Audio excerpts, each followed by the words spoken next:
Hello and welcome to all. In this video, we are going to learn directing at supervisory level.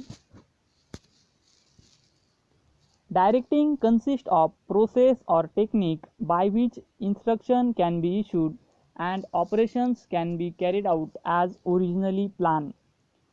Directing is a function of guiding, inspiring, overseeing and instructing people towards accomplishment of organizational goals. Directing is a key managerial function to be performed by the manager along with planning, organizing, staffing, and controlling. Need of directing. Following situations may arise due to lack of directions. Unable to execute plan work, unable to identify resources, chances of repetitive mistakes, deviations may be arise in finished job, unable to maintain disciplinary standard. To avoid these situations, directing is necessary. Characteristics of directing.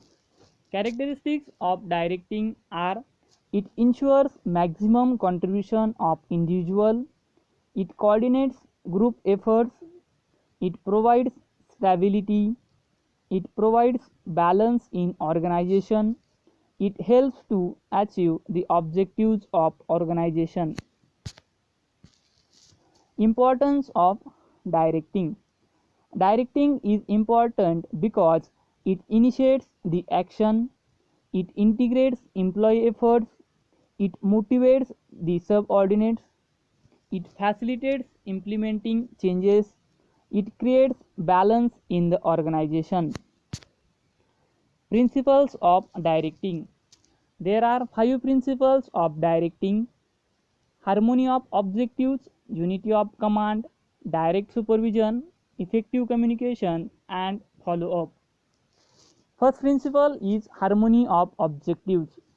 Supervisor should direct the subordinates in such a way that they feel that their personal goals are in the harmony related to organization objectives.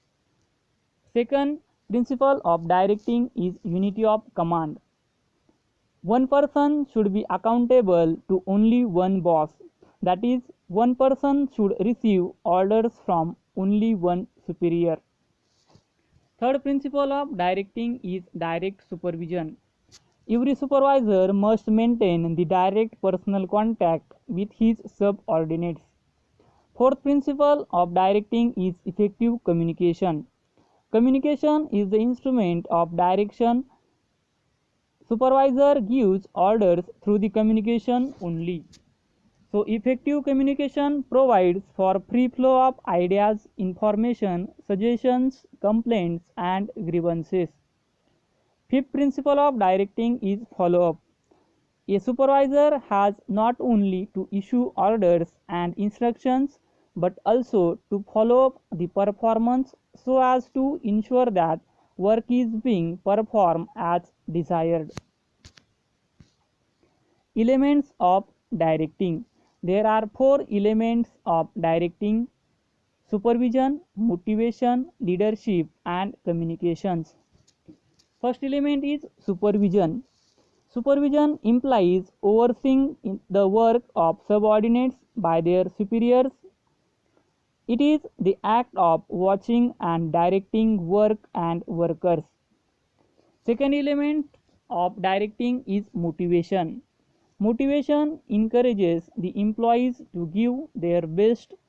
Motivation can be internal or external. Third element of directing is leadership.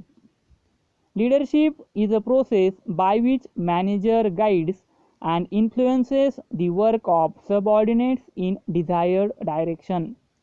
Fourth element of directing is communications.